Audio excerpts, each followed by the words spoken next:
And next, we are moving towards the next part, that is with message from a stakeholder. And we have Mr. Rajesh Girdhar with us over here.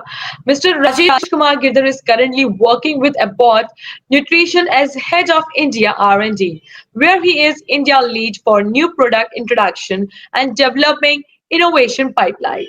His core expertise is analytical chemistry and microbiology. He has more than 25 years of experience working closely with India analytical landscape in all domains. He is speaking as AOAC stakeholder, and you will hear more about him and his views.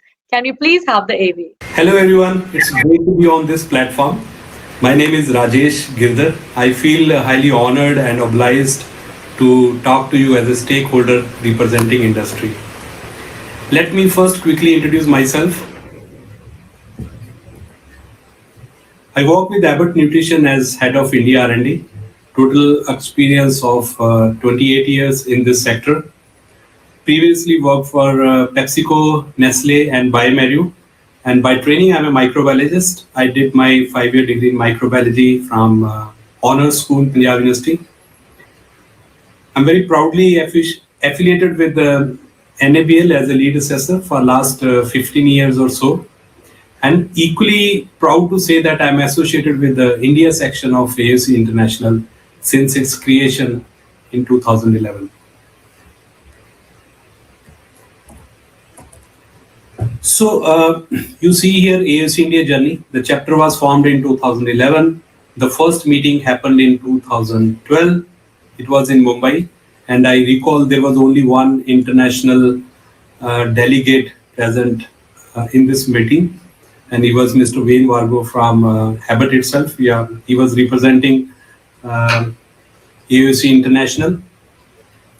And from there onward, with the association from industry and equipment manufacturers, and with the inclusion of Dr. Kaushik Banerjee, I think this section actually started taking the shape where we can proudly say today it is now.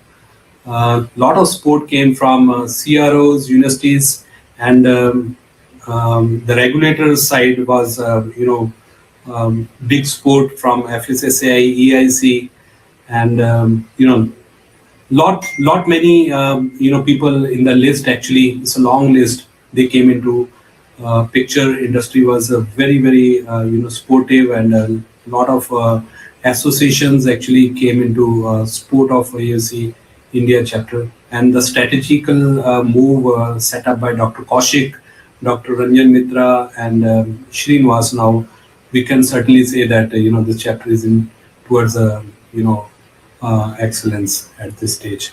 The purpose of this section is very clear. The primary outcome and secondary outcome which have been mentioned here, those all have been very nicely met.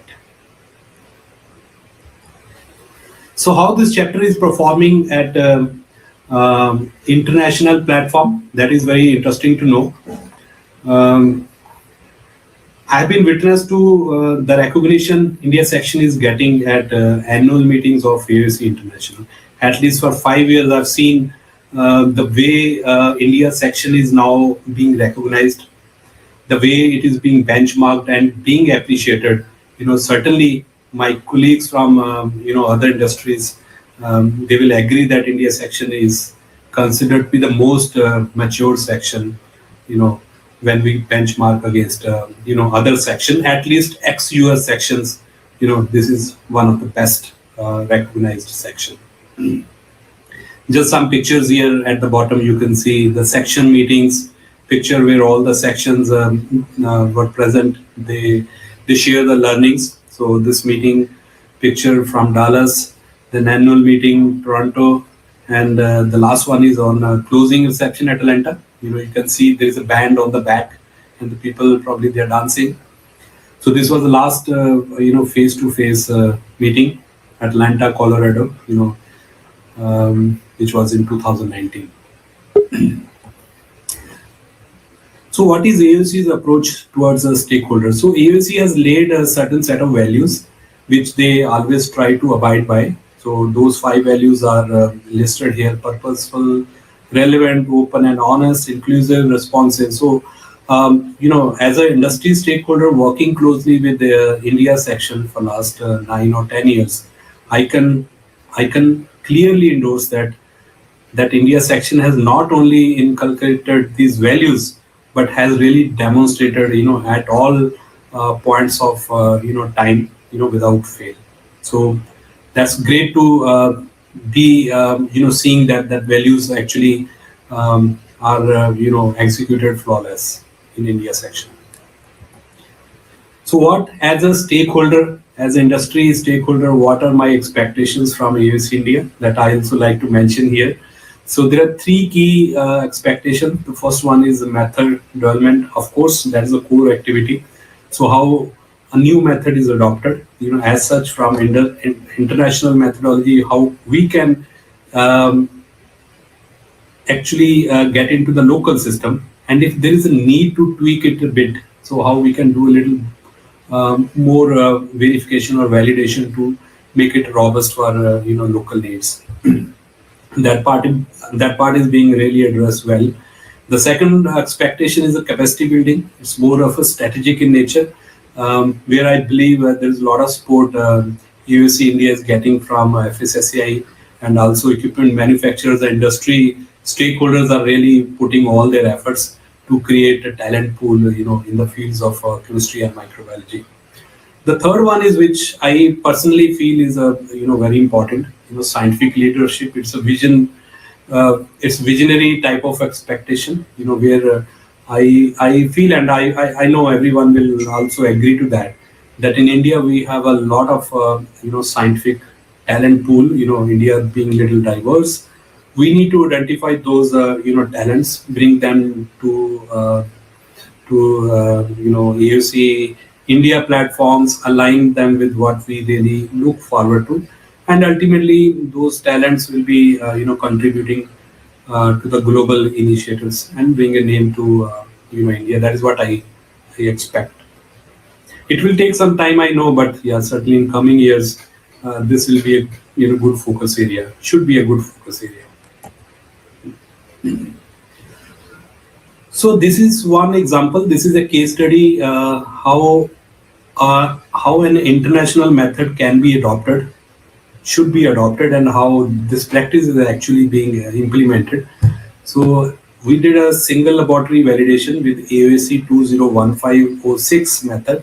This method is on 12 elements analysis using one run. You can get all 12 elements in one go. So this method is for infant formula and adult nutrition. In India, infant formula is under mandatory product certification, which is the Bureau for Indian Standards. The purpose was to extend the existing methodology, which is based on 201506, to verify that how much it is fitting into the purpose. So Dr. Joe Thompson, who is a original author of this method, he aligned to provide the technical guidance, and it's very fast methodology, as I already explained. What was the need for this single laboratory validation? Because in India, we also use malt and cereal along with the milk and soya. So there was a need, aligned, agreed that we should be doing a single laboratory validation followed by multi-laboratory testing to set the fitness of this method.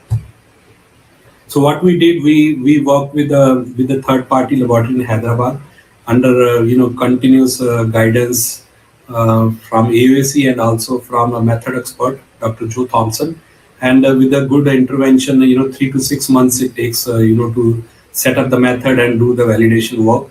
So that was done, and all standard method performance requirements were set, accuracy standards were met, and validation was complete. So the key next steps are actually AUSC publication, which is almost due. And the next step is now to represent it to method review group and get it certified for analysis in infant and adult nutrition products, where I believe AUSC India is working closely with method review group. To sum up, AUSC India chapter is helping in strengthening a robust and analytical ecosystem in the country. So I can say, everyone is supporting that initiative and being very well supported by FSSAI, and we are very good on that. And AUC is also being instrumental in developing a practical talent pool by conducting seminars, webinars, hands-on training, and that is creating a great talent pool that would be seen in next coming years. The results would be seen very positively in next few years, certainly. And also one expectation, where we already have started working, that we identify that analytical talent pool and see how better we can use that, you know, at the national platforms, and how they can contribute in the coming years on the global initiatives. With that, I like to thank AAC India once again for giving this opportunity, and I wish them all the very best. Thank you very much.